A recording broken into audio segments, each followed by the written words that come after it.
Hi, everyone. Welcome to Enterprise 2.0, the conclusion of Batch 2. So welcome, everyone. My name is Connie Weissman. I'm VP of Corporate Partnerships here. I'd like to thank all of you for being here today. So thank you for that. So let me start by telling you a little bit about what's going to happen today. We just a couple of housekeeping items. For Wi-Fi, there is no password, so you can have access to that. If you'd like to have a copy of our event brochure, you'd have to scan the QR code behind your badge, and you have access to that. We also have a networking app called Brella, and you can either put in the web address, or you can also access it through the QR code, and that's for you to meet other people up in the game room, make meetings there. So today we're going to have a keynote we're thrilled about.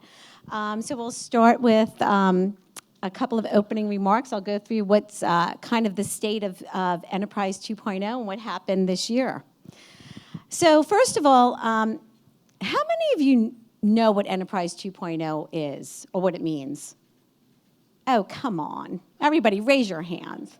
Or if you don't know, just say you don't know. Anyway, so enterprise tech. So we're looking at enterprise tech. And because we realize the enterprise is transforming, right? So the enterprise, we like to call our topics verticals, but this is really a horizontal, because no matter what business you're in, you do have these challenges.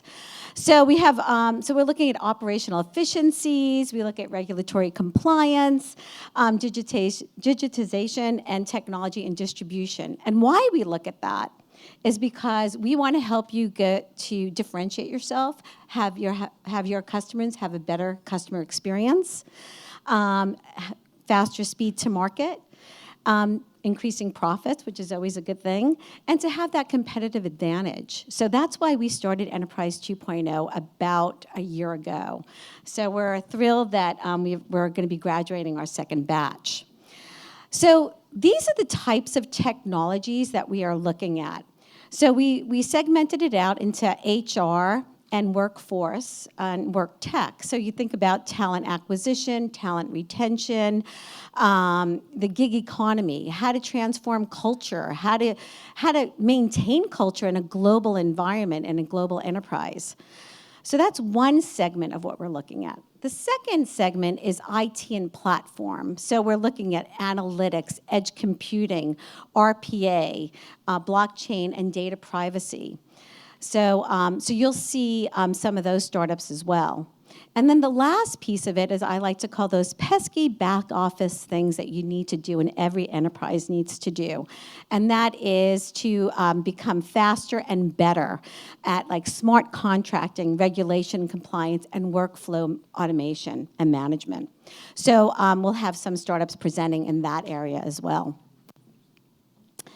So these are our founding partners of Enterprise 2.0. Willis Towers Watson has been our main supporter. ISG is a systems integrator.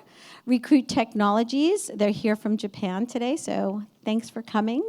NEC, they also have they're our newest partner. They weren't here last year, so we're thrilled to have them on board. And then, of course, AT&T, which I think we're probably all familiar with, so we're thrilled to have them on board as well. This is the team that makes it all happen. So I'm the director, Anthony Walsh. If you're a prospective plug-and-play client, you may have gotten a call from Anthony. He's doing sales development because we'd like to increase our how do I go backwards? There we go. Increase the number of corporations that are on our platform. And the reason why we want to do that is because we want our startups to have the best opportunities for business development. And Zoe is our program manager, so I know that the startups have been loving working with Zoe these past 3 months. We've had 19 startups that have gone through the program. Nick Chow is the one who sources all the startups. He's our venture analyst. And then we just added Amit Patel to our team, and we're thrilled to have him on board. He's recently joined us as recently as 2 weeks ago. He's from GE Ventures, and we're thrilled to have him here. So this is who you'll be hearing from today. We did segment out the batch. The first startups that you'll be hearing from today are the HR and work tech startups. Then after the keynote and after the break, we'll have the general and administrative and IT and platform startups present. So we did a couple of events these past 3 months. We took our show on the road. We had an employee benefits reinvented event, so maybe you all were there for that. And then we also did technology and the future of work, and we did that in Cleveland, Ohio, with our partners in Cleveland, Cleveland Clinic being our main partner there. So this is what happened in the batch. We had 30 deal flows during the last 3 months.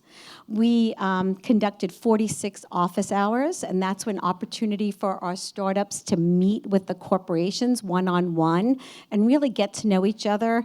And we actually call this a little bit of a reverse deal flow. So instead of the startups pitching to the corporates are almost pitching to them to say, hey, these are my challenges and how can you help?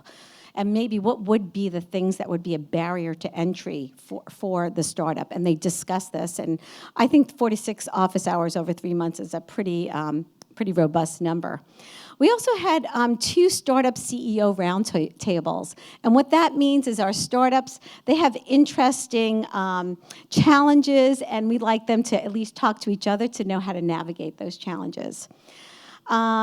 We had 11 what we call minute to pitch it. And that is, if you get on YouTube or LinkedIn, you'll see all of our startups pitch their solution in 1 minute. And I think that's kind of a fun little way to get to intrigue or tease it to the startup. We had 55 mentors that are part of our program. So we are always constantly looking for people that are in these different areas that would like to mentor startups. So please let me know if you're interested. And most importantly, 70% of the active startups, and what I mean was startups that were here in the program, that came to the events, 70% of them landed a pilot program. That's a pretty remarkable number. Can we have a round of applause for that? And then, and 75% had an intro to at least one corporate partner. So that is why the startups are here. This is what they like to do. This is the environment we created, and we're thrilled about that. So, without any further ado, I'd like to introduce Megan Lee. We're thrilled to have her here. She's the CHRO of Panasonic. Panasonic has been a member of Plug and Play for quite a long time, and so we're thrilled that Megan has come out here from Newark, New Jersey, to come and tell us a little bit about cultivating innovation internally. So a couple of words about Megan. Megan is the Chief Human Resource Officer and Vice President of Corporate Planning and Strategic Initiatives at Panasonic Corporation in North America. She oversees Panasonic's HR, strategic planning, and special initiatives in North America. So thanks very much for coming, Megan. If we could get a round of applause for her. Thanks.